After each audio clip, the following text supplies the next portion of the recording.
Welcome to Chatting Shit with Ostique, the podcast series where we chat about shit with inspirational people from all walks of life. Today, we are joined by the wonderful and inspiring Rebecca Langley. We hope you enjoy this conversation. Thank you for being here. Before we begin, I have lots of questions for you, but I wondered if you wouldn't mind just introducing yourself, please, and letting us know a little bit about how you came to have your stoma. Yeah, of course. So I'm Rebecca Langley. I'm 37 now. I was diagnosed with stage 3 bowel cancer at the age of 30. But prior to that, I was diagnosed with ulcerative colitis at 19. Looking back now, I know it should have been earlier, and it would have been earlier. As a teenage girl with the symptoms I had, I thought they'd go away. I thought it was exam stress. I certainly didn't think I need to go and talk to the doctors about this. I was embarrassed, I was ashamed, and so I lived with the symptoms a lot longer than I should have done. So certainly 15, 16-year-old, I'm aware that there was problems, but I didn't do anything about it. So I got the diagnosis at 19. And yeah, I think it will come back. We'll come back to this later on, but I wish I'd been off of my stoma years ago. So I got the stoma at 30, and the things that I've done after having my stoma have just been crazy compared to the life that I struggled with in my 20s. Yeah, I can't wait to touch on some of the things that you have done. Before we do, I'd like to kind of go back to the beginning. So before you had your surgery, what was life like for you when you were struggling with your ulcerative colitis? Like, what specifically were your symptoms, and what was the process like of going to the doctor as a young woman? I ask because we have had lots of people in the similar position on the podcast, and they've had issues with being fobbed off or thinking it's to do with periods and all sorts of things. And I just wonder if you had a similar experience at that stage. Yeah, so the main thing for me, the main emotion was, or two, I should say, were embarrassment and anxiety, and what I refer to now as my toilet radar.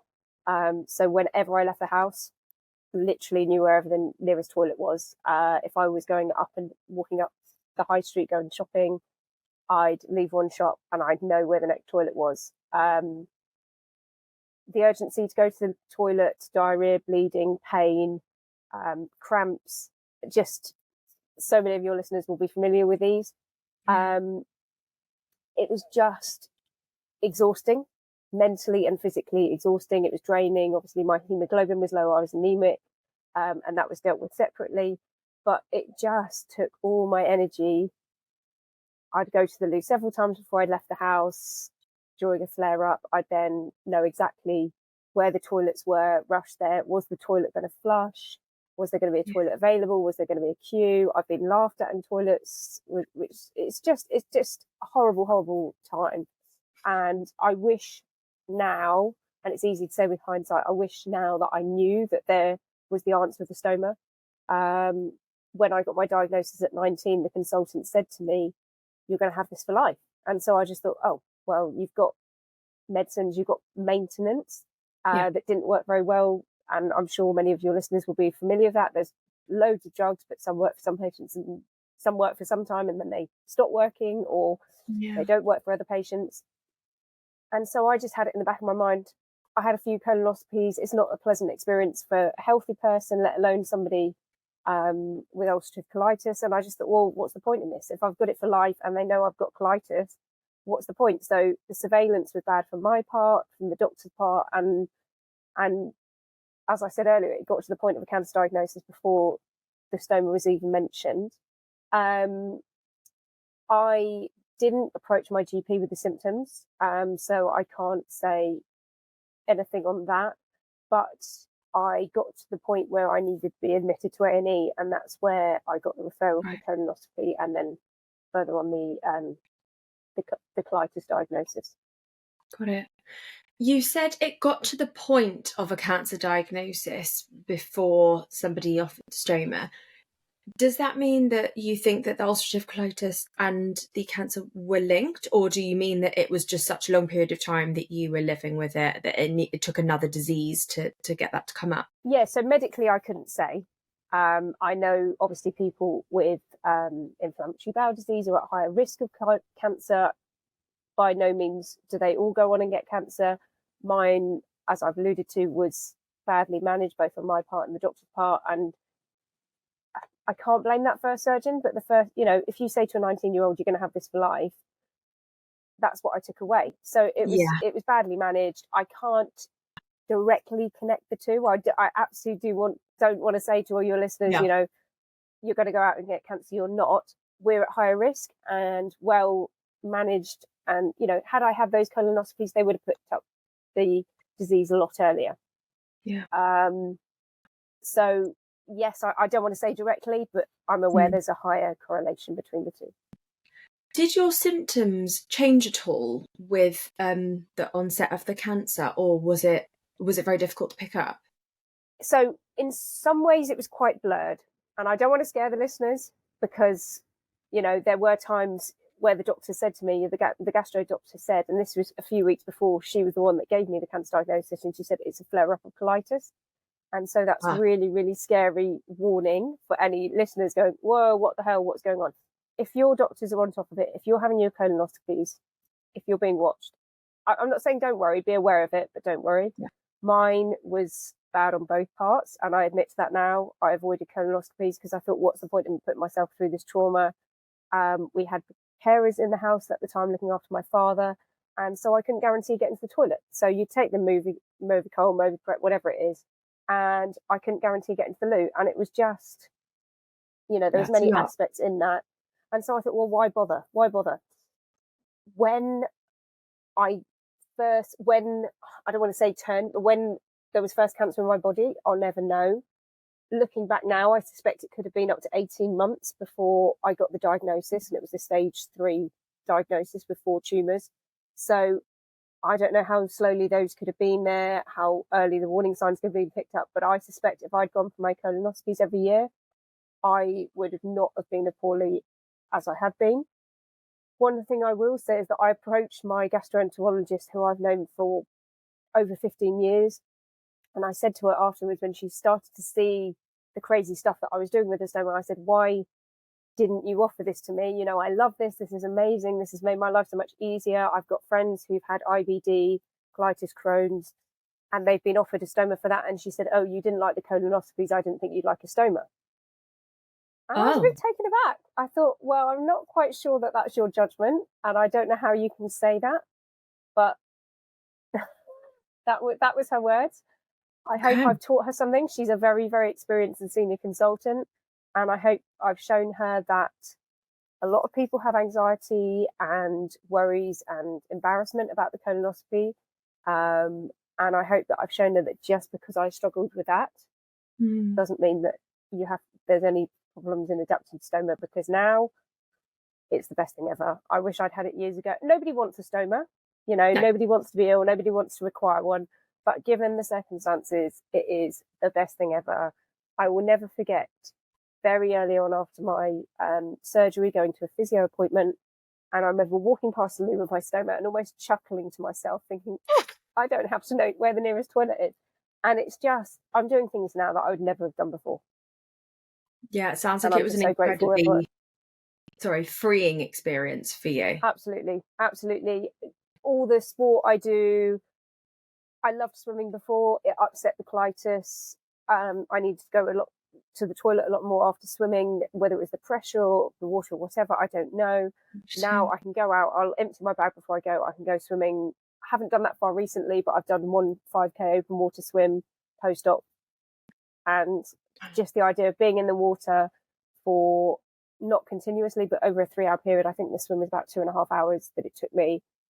I didn't think about it. I had to think about my hydration and my electrolytes and making sure I've got my calorie intake right. But that is so much easier than worrying about the toilet and whether I need to jump out of the water to do that. Let's talk about sort of fitness, sports, exercise, and I guess challenges as well in general. How much of a part of your life was that prior to your surgery and having your stoma? Was it non-existent, or did you have a passion for it, but it was difficult to go for it, kind of thing?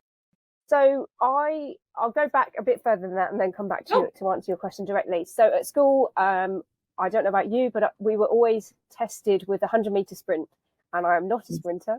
And so we'd all line up as a class and they'd say, right, go.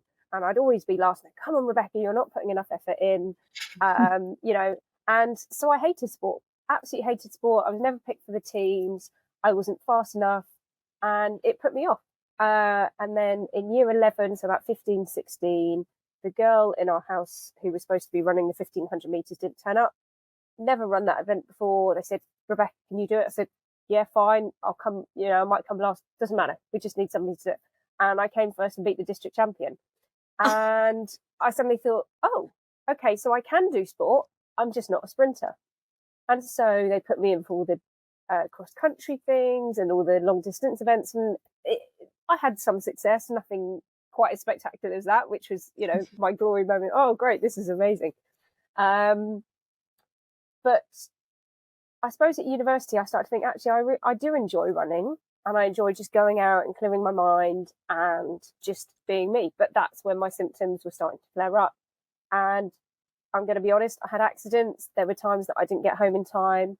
And somehow I kept running through it. You know, I just thought, actually, you've got two options. I can sit at home and feel sorry for myself. I can go out, I can have a good run. Sometimes I'm going to have accidents. And I dealt with that. I did quite a few 10Ks. I can't remember how many pre-op, and I did one 10-mile run, which I'm incredibly proud of. I did it without stopping. With the HB of 10.3, I found out later I was incredibly proud. I was very sick later on. I did suffer with diarrhea and gastric symptoms, as a lot of runners do, you know, without colitis. But I loved it. And I had to put swimming to one side. As I said earlier, it was too much stress. My body couldn't deal with that. But I loved it. When I was, so January 2017, I was training for my first ever triathlon. I thought, okay, let's see if we can put these three together. And that's when I got my cancer diagnosis in the March of that year. And I thought, oh, I'll never get there. And actually, amazingly, and I'm still not quite sure how, my stoma team, I think it was the surgeon, I can't remember, somebody on the team said, you may not run again safely post-op with the risk of hernia and everything else. And I thought, okay, fine, but I'm not going to take that. Let me try it first. Very long story short, I ended up in intensive care after chemo, and I thought, right, okay, I'm going to give this a try. And I went from waking up in intensive care, where you are having everything done from you, you're learning to walk again, you're learning, you know, to rebuild your strength and everything. And I thought, right, I want to be able to do 5K within a year. And in fact, within 10 months of intensive care, I ran my first ever triathlon. And I put a lot of that down to my stoma. I wouldn't have been able to do it without my stoma. But I had a lot of time. I lost my job, and my frustration and my anger and just a sense of grieving. I put into my running and my sport, and I've done 8 triathlons to date, post intensive care and stoma, and 1 half marathon, which I will never do again. Or was it hellish? It was. I got to 10 miles and I thought, what on earth am I doing? But I've set myself up for this. That's so amazing. I can't believe you've done all of that. It's just, you know, people, I don't know how I did it. I had a second surgery last year, so 2022. I had APR resection, which some of your listeners will be familiar with. So that was a 10-hour surgery. They reopened my laparotomy scar. They didn't touch my stoma for the first time, but they reopened my laparotomy scar. I now have a metre of scar, and I said to my surgeons, and it was a happy joke, but I said to the surgeons, and it was a different team this time, I said, I'm going to get back to triathlon within a year. And they looked at me like, okay, good luck with that. But, you know, and I did. I got back within 11 months, and I don't know how I do it, but it's what keeps me sane, apparently. And it's just, whether it's me sticking 2 fingers up to the doctors and saying, you know, you told me I wouldn't, and I'm going to give it a good try, or whether, I don't know, I call it my bloody mindedness. I joke about it, but I've had so much taken away from me, and I just find so much joy and peace and achievement in sport. And who knows how long I've got. It was a stage 3 cancer diagnosis with 1 chemo. I ended up in intensive care with a reaction to it, and I live for today. I've jumped off a mountain in Turkey, and you know, anybody who says you can't do stuff with the stoma. It's rubbish. I've done so much more with the stoma than I did before. I wonder if I know you said cutting a long story short, and I don't know if that's because you don't want to go in too much into the detail. So please tell me if you don't want to talk about it. But I wonder if you would go into a little bit about what that kind of treatment for the cancer was like for you, and how I know it got to a very sort of scary, dark place for you at a time, and you kind of pulled yourself out of that. So if you're happy to talk a little bit. More than happy to. I wasn't sure if it's relevant, but more than happy to talk about it. So I don't remember much of it, but I'm reassured that, or told that, what happened was I had the major surgery, so the panproctoclectomy, and that was the stoma surgery. That was the April 2017. I'm about 8 stone now, and that's a healthy weight for me, but I dropped down to about 6.5 stone post-op. Okay. That was struggling to absorb food with a new ileostomy. It was, I was unable to eat for about 19 days. I'm sure many of your listeners will be familiar with NG tubes. Yes. And I was just very, very sick with ileus and just trying to adapt to that new stoma. When I was sent home, the doctors just said, go and put weight on. You need to go and put weight on. You're going in for chemo. And that sounds really easy, but I was so sick and my body was just so desperate for all the calories that I was giving it that it took a long time. I put a few kilos on in that 6 weeks before I went back for the chemotherapy. I went back at the end of May for my chemotherapy and I was given Folfox. I vaguely remember having it, but it's very vague clips of my memory.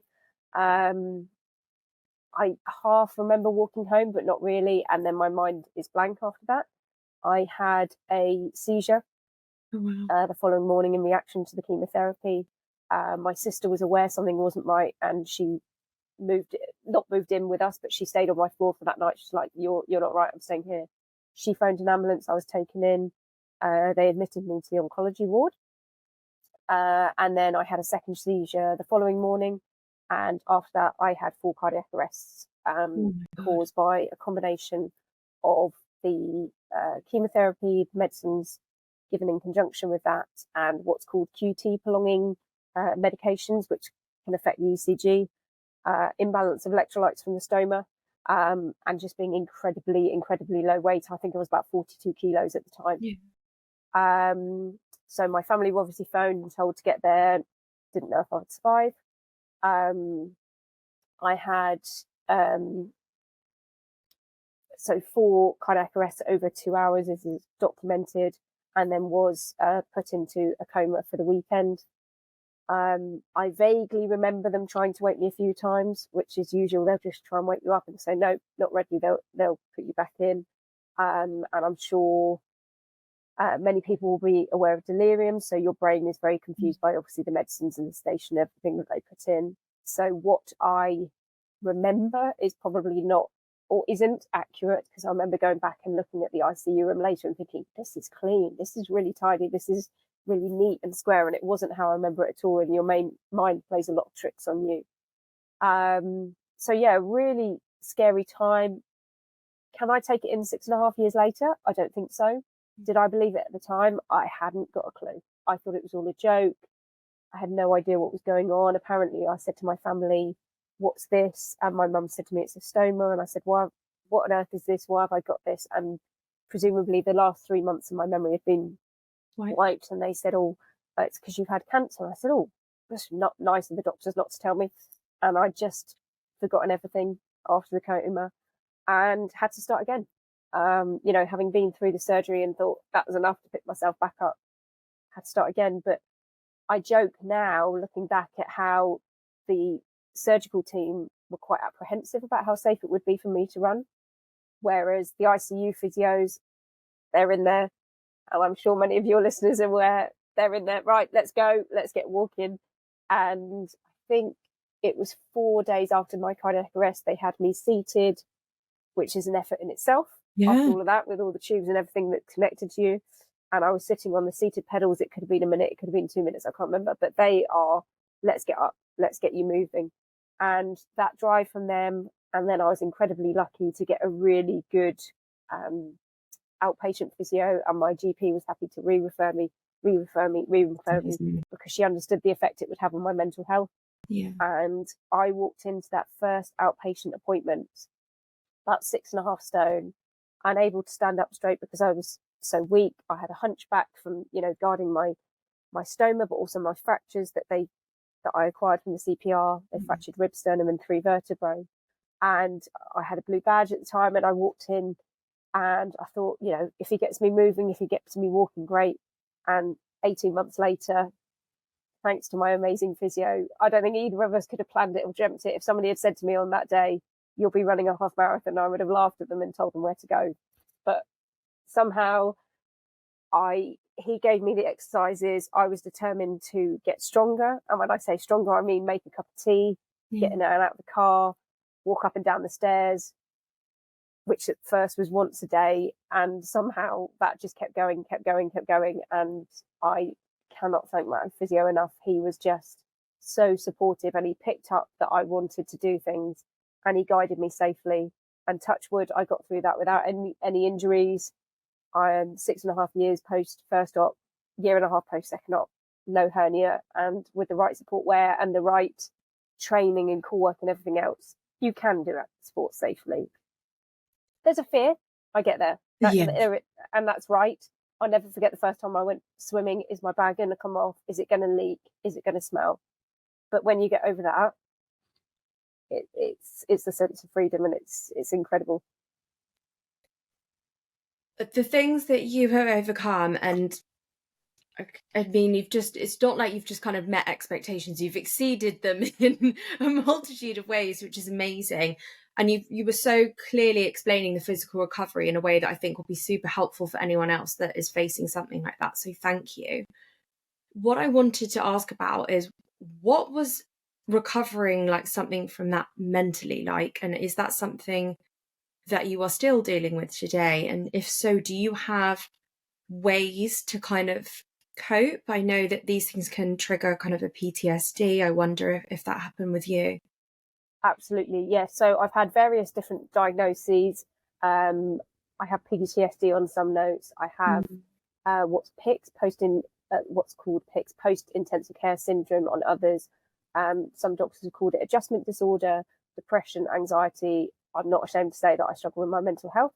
Yeah. Anybody that sees me outside says you're always so happy, and I try to be, but I don't think you can go through what I've been through without feeling awful. Why am I here? Why am I trapped in this body? Yeah. You can tell that I'm, really outgoing. I always want to do stuff, and there's days when I just can't get up before midday. I can't do what I want to do. And my friends my age have got kids. They're traveling, they're working full-time jobs, they're doing everything, and it's a very lonely recovery. Post-COVID, people now know a lot more about intensive care, but I still think there's a massive misunderstanding about what it's like and how tough it is. Even amongst medical professionals, I mean, my GP is outstanding, but I've had friends who've had intensive care stays, and they've gone back to their GP 2 years later and said my mental health is struggling or whatever, and I have too. And they said, but that was 2 years ago. You should be over it. Absolutely not. I'm 6 years down the line. I still struggle. I'm better. I'm on antidepressants. I've taken all the counselling that I've been able to get. I use meditation, and I would say that that's a big driver in my recovery. It doesn't sort everything out. It's not a cure-all, but it helps. And I use meditation as I fall asleep, or try and fall asleep, because post-ICU I suffer with a lot of insomnia. And then I'll use one in the morning as well. And I do think that really helps, and that's becoming more common now, isn't it? Whereas when I started doing it 10 or 11 years ago, I didn't tell anybody because they'd think I'd gone off my head if somebody in their 20s was using meditation to try and help them cope. Whereas now we've got all these amazing apps and downloads and all sorts that people can use. So yeah, I've had incredibly dark times. I have not wanted to exist. So it's not a wish to kill myself, but it's not wanting to be trapped in my body, which is just, I can't describe it. It's a really, really horrible sensation of, I don't want to be in this. I'm doing the best I can. I'm in pain. some level of pain most of the time. Most of the time that is a low level of pain, but obviously I have days where various bits of pain will flare up. And it's been tough. It's been, and that isn't going to end. That isn't going to end. You know, it's getting better. Life is getting easier. I'm able to do more and more things. I've just taken off on a new challenge, which we'll come back to in a minute. But, you know, at 30, I was robbed of my job. Although I'm technically not infertile, I don't think ethically there is any way that I could have kids and try to explain to them as they grow up, you know, mummy had cancer before you were born and now that cancer was returned. And that there's other things wrong with my body. There is no way that this body could, you know, produce a healthy baby. And to have all that taken away from you at 30 is tough. I went to my pre-chemo meeting, I think it was 2 days before, maximum a week before my first chemo, and they go through everything. I asked about hair loss. They said, oh, you shouldn't lose your hair with the Folfox. And I was massively relieved, really vain, but I just couldn't deal with that at the time. Okay. And I brought up fertility and they said, it can make you infertile. They don't know. And I said, can you freeze my eggs? And they said, it's too late. It would take time and that would delay treatment, and it's more urgent that they start the treatment. Right. And I just think, hold on a minute. How do you drop this bombshell? You know, we should be talking about this. This is a 30-year-old female. This should have been brought up. Yeah. Not quite at diagnosis point, but certainly not 2 or 3 days before chemo. And it's a lot to adjust to. And it's getting better, but I'm not there yet. And I think all I would say to somebody who's struggling is reach out. All of my close friends know that I have dark days. All of my friends know that I'm on antidepressants. You know, it's nothing to be ashamed of. Mm-hmm. It's nothing to be ashamed of. Reach out, talk to somebody, phone somebody, ask for the counselling, ask for. I was very lucky to receive some specialist counselling from Macmillan, which was really, really helpful after the second surgery, because I just felt like I'd just been knocked back too much. Mm. But yeah, reach out if you're in that situation. It's nothing to be ashamed of. You know, there's huge adjustments with a stoma, accepting the scars, accepting everything. Yeah. Reach out and ask for help. Thank you so much for sharing all of that. Something that's really interesting that you said just about when the subject of fertility was brought up to you, and actually the fact that you raised it, and quite near to when you didn't really have that many options available to you. That's a really common story, unfortunately, that I've heard countless times on this podcast and in other conversations as well. And I think it's really important to be brought up. So it seems to be on the patient to bring this conversation up. So I guess the earlier you can do so, the better. It's obviously not going to be the first thing on your mind when you are sitting in a room being told that you have cancer. I completely understand that. But I think perhaps writing a list of important questions and bringing them up as soon as possible, would you say that was a useful exercise perhaps? Yeah, I mean, it's easy to look back now, isn't it? But I wish I'd thought of that sooner. Yeah. And if nobody expects to hear the words they've got cancer. You know, we all know the statistics. We all know it's 1 in 2, but nobody thinks it's them. And your brain goes into protection mode. And so it wasn't top of my list, but then hold on a minute, suddenly I'm going to chemo. I need to ask about this. I'm going to be honest, and it may sound harsh against the medical team. I don't think it should be the patient bringing it up. No, it shouldn't. You know, if you've heard other people say it, interviewees saying it, it shouldn't be. Do you know what I mean? It's just, it should be any woman in their 20s, 30s, it should be discussed. Have you got kids?